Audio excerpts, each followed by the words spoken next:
통해서 부담 없이 지속적으로 성장하고 성숙하려고 몸부림치고 발버둥치는 것입니다. 로마 8장 30절에 말씀한 것처럼 또 미리 정하신 그들을 또한 부르시고 부르신 그들을 또한 의롭다 하시고 의롭다 하신 그들을 또한 영화롭게 하셨느니라 말씀하고 있습니다. 성령님은 이것이 태초에 예정하신 자들을 보세요. 부르신 자들을 의롭게 하시고 의롭다 하신 자들을 영화롭게 하도록 이끌어 가시는 것입니다. 이게 진실로 성령님의 삶입니다. 그러므로 삼위일체 하나님을 믿는 성도들은 이 땅에 사는 동안 온 가슴을 기울여서 성경을 배우려고 하고 성경의 진리를 보장하려고 하고 성경의 진리 따라 살려고 하는 것이 그렇게 되게 되어 있습니다. 그래서 5절 말씀에 보면 그러므로 너희가 더욱 힘써 너희 믿음의 덕의 지식의 절제를 절제의 인내의 경건은 경건의 경제 우애를 경제 우애의 사랑을 더하라 그랬어요. 5절 말씀 한번 펼쳐보십시오. 오늘 우리 샤론의 성도들은 바로 이 5절 말씀을 마음에 새기고 여기에 삶의 열정, 신앙의 열정을 불태울 수 있기를 주님의 이름으로 부탁을 드립니다. 그런 자들이 진실로 성령님의 인도하심을 받는 자요. 그럴 때 우리가 아무리 세상이 어지럽고 복잡한 할지라도 세상을 이길 수 있어요. 세상에서 참으로 하늘의 권세와 권능을 누리면서 생명 안에서 왕노릇하는 삶을 살게 되는 것입니다.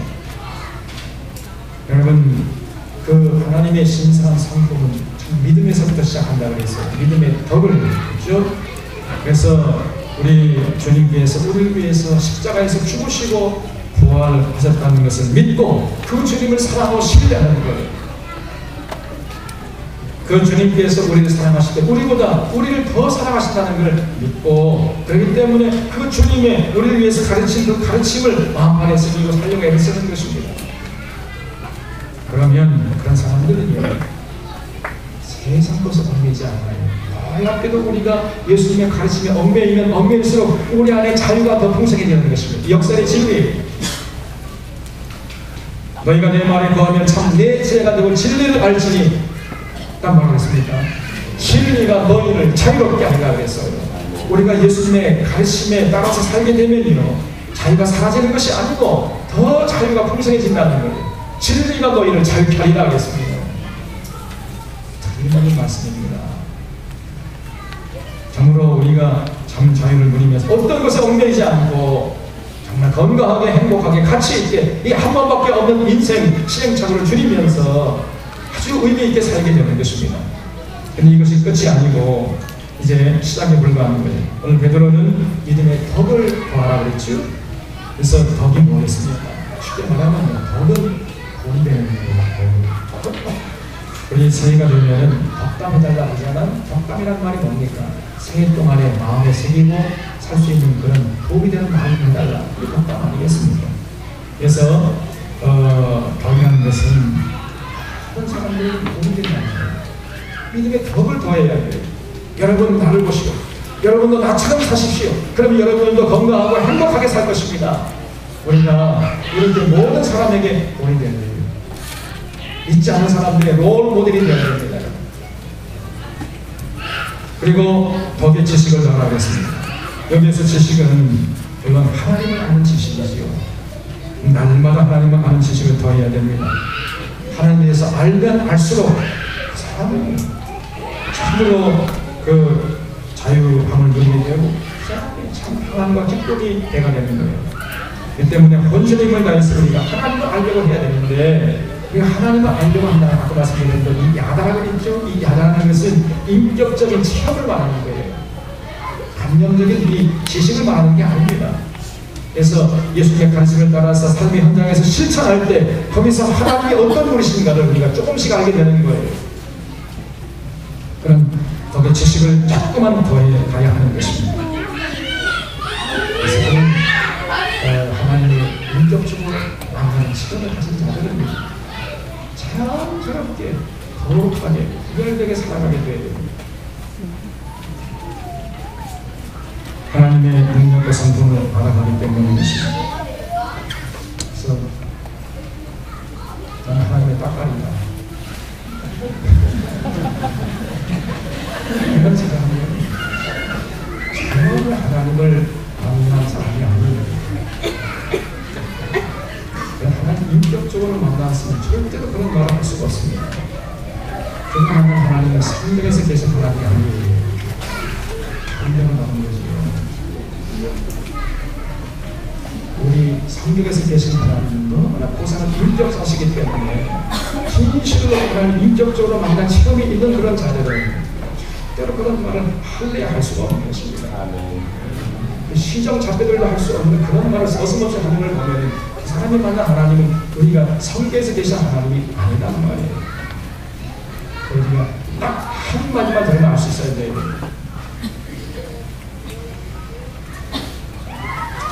그리고 지식의 절제를 봐야 한다고 했습니다.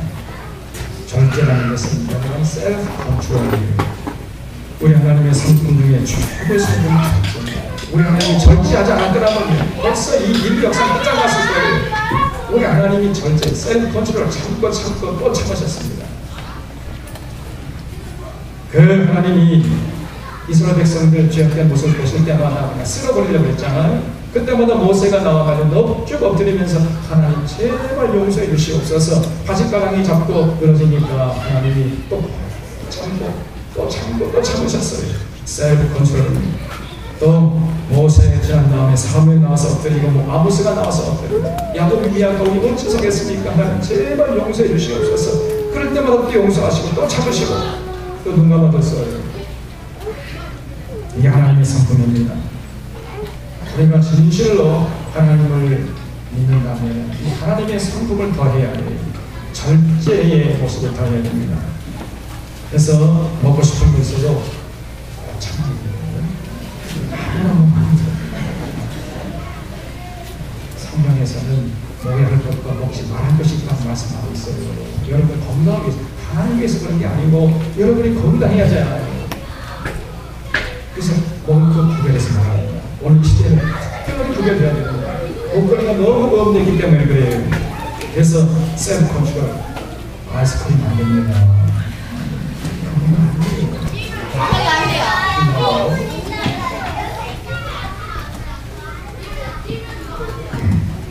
또 가고 싶은 것도 어떤 것은 가고 절제할 수 있어야 됩니다. 친구가 가자고 해도 가능한 것이 안 가야 됩니다. 스스로 자기가 자기를 절제, 통제해야 돼요. 셀프 컨트롤. 그런 모습을 더해야 된단 말이에요. 또 절제에 인내를 더하라고 했어요.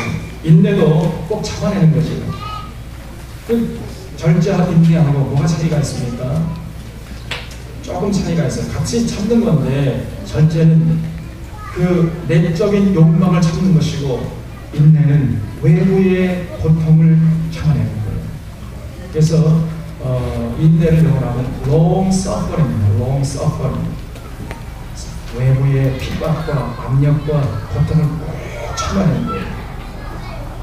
그런 모습을 우리가 하나님 앞에서 보여드려야 돼요. 또 인내의 경건을 더하라고 했습니다. 경건은 하나님과의 관계에 막힌 난이 없도록 늘 애를 쓰는 것입니다. 날마다 자신을 돌아보면서 하나님과의 관계를 가로막는 세상적인 욕심들, 이 육신의 정욕과 안목의 정욕과 이성의 자랑들, 이런 것들을 제거하려고 스스로 애를 써야 하는 것입니다. 그리고 경건에 형제 우애를 더하라 그랬어요. 우리가 믿는 성도들은 이웃과의 관계가 원만해야 하는 것입니다. 여기서 조심할 것은요, 사람이라고 해서 다 이웃이 아니라는 거예요. 한 사람이 여기에 그냥 넘어가 버려요. 모든 사람들이 이웃이 될 수 없는 것입니다. 성경은 절대로 귀신과 화목하라 이런 말은 없어요. 귀신은 대적하라고 했지 화목하라 하지 않았어요. 귀신은 화목의 대상이 아니고 대적의 대상인 것입니다. 귀신과 찾아다니는 이상한 사람 아닙니까?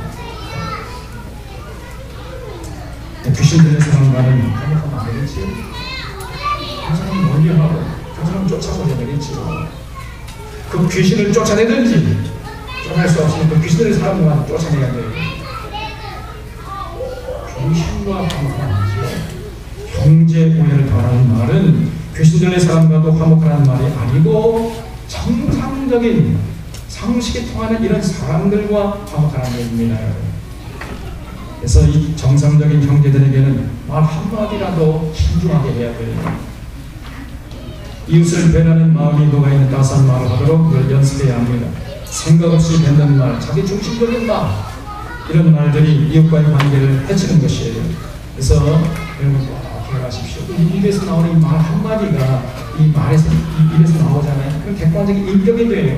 그 인격이 되어가지고 좋은 말은 돌아다니면 한 사람들에게 위로하고 격려하고 공동체를 세워지지만, 그런 나쁜 말이 나오면 그 나쁜 말이 인격이 되어가지고 돌아다니면서 공동체를 파괴하고 수많은 사람 마음을 해치는 것입니다. 말이 중요한 것이에요. 그래서 이렇게 경건과 형제 우애를 더할 때, 그래서 우리의 삶 속에 십자가의 삶이 이제 완성되는 것이죠. 하나님과의 관계가 원망하고 이웃과의 관계가 원망할 때 십자가의 인생이 되는 것입니다. 이런 사람이 바로 성숙하고 참 온전한 사람이고, 바로 그런 사람이 하나님의 성품에 참여하는 자가 되는 거예요. 그리고 마지막으로 형제 우애의 사랑을 더하라 그랬어요. 모두가 결론적으로 사랑의 사람이 되어야 됩니다. 그래서 사랑하면서 사는 것이 선로가 나가야 할 사람의 정착점이에요. 하나님 사랑하고 이웃을 사랑하는 자들이 되어야 됩니다. 그리고 하나님을 믿는 것에서 시작해가지고 하나님을 사랑하는 것으로 끝나는 거예요. 그렇다면 여러분, 우리가 하나님을 사랑해야 되는데 도대체 뭐가 하나님 사랑하는 것입니까? 어떻게 우리가 하나님 사랑하는 거예요? 예배 열심히 드리면 하나님 사랑하는 것입니까? 헌금 많이 하면 하나님 사랑하는 것입니까? 기도 많이 하면 하나님 사랑하는 거예요? 그래서 뭘 어떻게 해야 하나님 사랑하는 것입니까? 요한일서 5장 3절 말씀 보면은 하나님을 사랑하는 것은 이것이니 그의 계명을 지키는 이것입니다 그랬어요. 그 다음 말씀은 놀라운 말씀입니다. 그러나 그 하나님의 계명은 무거운 것이 아니니라 그랬어요. 우리가 하나님을 사랑한다고 할진데 반드시 그 사람은요 하나님의 계명을 지키려고 애를 쓰게 돼 있어요. 하나님을 사랑한다고 하면서 하나님의 계명에 관심도 없고 지키려고 하지도 않는다면 그 사람이 입에서 나오는 하나님 사랑합니다라는 그 고백이 거짓말이에요. 틀림없습니다.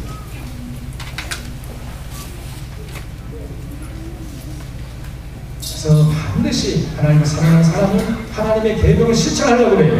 그런데 그 하나님의 계명을 실천하면 어떻게 됩니까? 놀랍게도 그 하나님의 계명대로 살면 살수록 그 계명이 무거운 것이 아니에요. 쉽게 말해서 우리에게 유익한 것이 된다는 거예요. 그래서 참으로 건강하고 같이 이렇게 참 평안과 평강을 누리면서 참 자유를 누리면서 살게 인생이 된다는 것입니다. 그러므로 하나님의 계명을 지키는 것은 의무가 아니고 특권이라는 거예요. 특권 중에 특권이에요. 하나님의 계명의 핵심이 뭡니까? 내 이웃을 사랑하는 거예요. 더불어 살아라. 너 혼자만 잘 먹고 살자고 하지 말고 더불어 살아라. 다른 사람들이 또 모든 생명체들이 같이 더불어 어울려서 살면서 하나님의 그 창조 질서를 회복하는 이런 삶을 살아가는 거예요. 이것이 하나님이 원하시는 것입니다.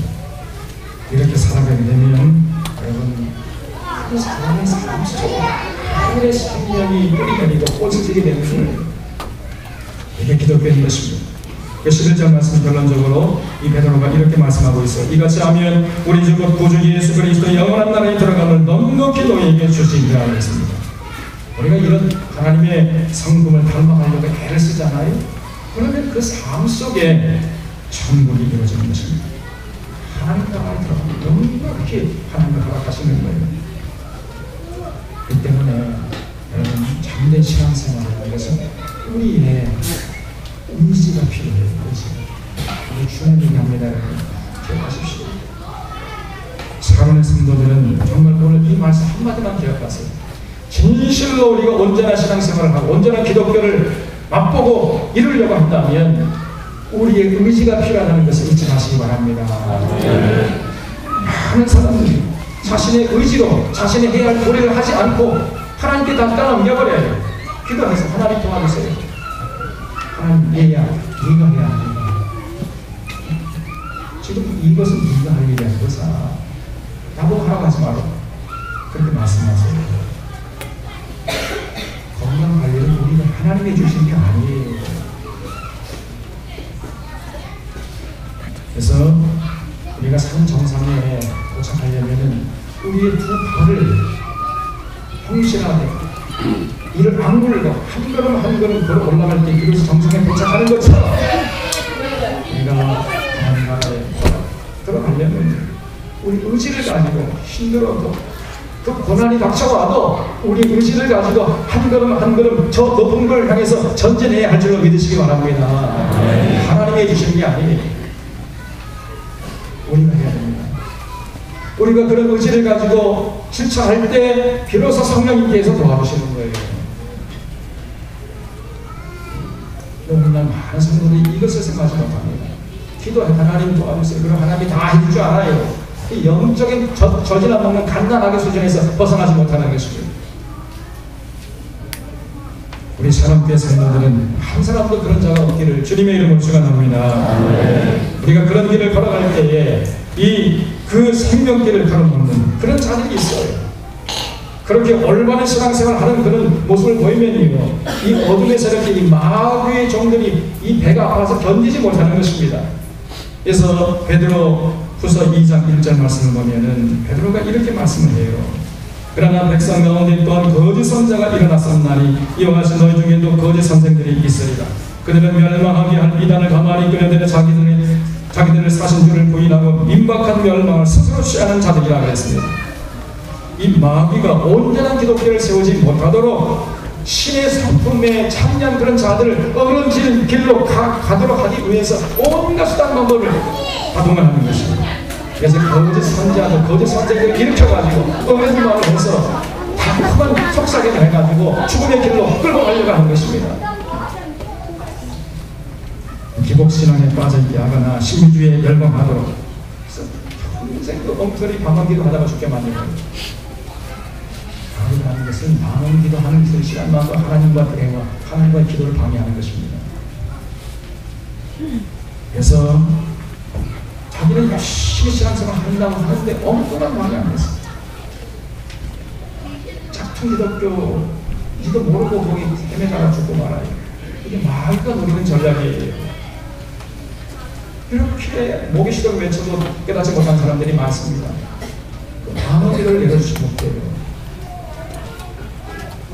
일종의 영적인 마약입니다. 그것을 내가 놓으려면 금단 현상이 있는 거예요. 그 두려움을 못 내는 거예요.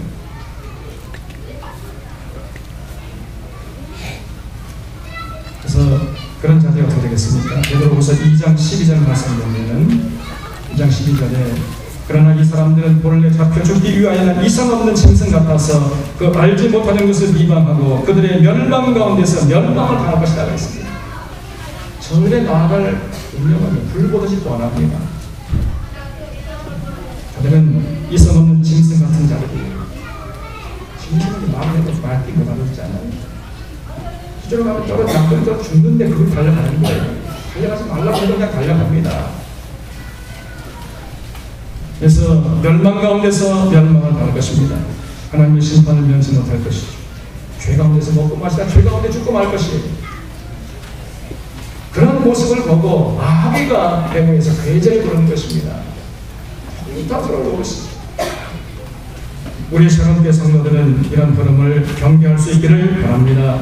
베드로후서 3장 8절의 말씀을 보면 베드로가 이렇게 말씀을 해요. 사랑하는 자들아, 주께는 하루가 천년 같고 천년의 하루 같다는 이 한 가지를 잊지 말아라. 주의 약속은 어떤 이들이 더디다고 생각하는 것 같이 더딘 것이 아니라 오직 주께서는 너희를 위하여 오래 참으사 아무도 멸망하지 아니하고 다 회개하게 이르기를 원하시느니라. 그러나 주의 날이 도둑같이 오리니 그날에는 하늘이 큰 소리로 떠나가고 물질이 뜨거운 물에 풀어지고 땅과 그 중에 있는 모든 일이 드러나리라 그랬습니다. 이것을 믿는 성도는 주님 하시고 천년이 하루가 천년하던 주님 입장에 볼 때 이틀밖에 안 지났잖아요. 주님 곧 오십니다. 그 주님의 재림을 소망하는 자들이 어떻게 살아갈 것인가. 14절 말씀에 그러므로 사랑하는 자들아, 너희가 이것을 바라보나니 주 앞에서 점도 없고 흠도 없이 평강 가운데서 나타나기를 힘쓰라 그랬습니다. 17절에 그러므로 사랑하는 자들아, 너희가 이것을 알았은즉 무법한 자들의 미혹에 이끌려 너희가 굳센 데서 떨어질까 삼가라. 오직 우리 주 구주 예수 그리스도의 은혜와 그를 아는 지식에서 자라가라 그랬어요. 우리는 끊임없이 자라가야 됩니다.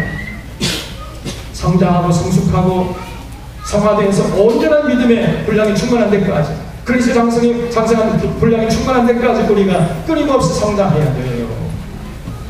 그러려면 우리가 성경을 바탕하고 성경의 진리 위에 서 있어야 하는 것입니다.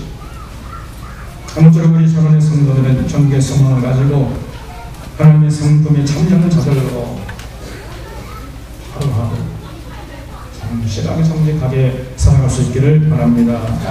성경 공부에 힘쓰고 성경 공부를 통해서 깨달은 진리를 앞세우면서 저 높은 곳을 향해서 하나님의 성품에 참여한 자로서 승리하는 자들이 다 되시기를 주님의 이름으로 축원합니다.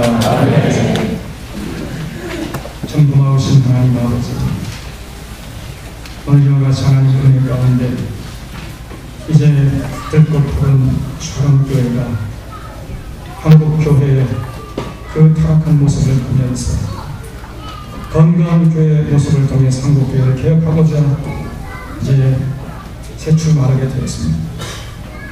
뜨거운 열정을 가진 주의 백성들이 모여 싸우니 주님께서 저희 교회를 주장하시고 주님께서 통치하시고 저희를 다스려주시고 저희를 인도하여 주시옵소서.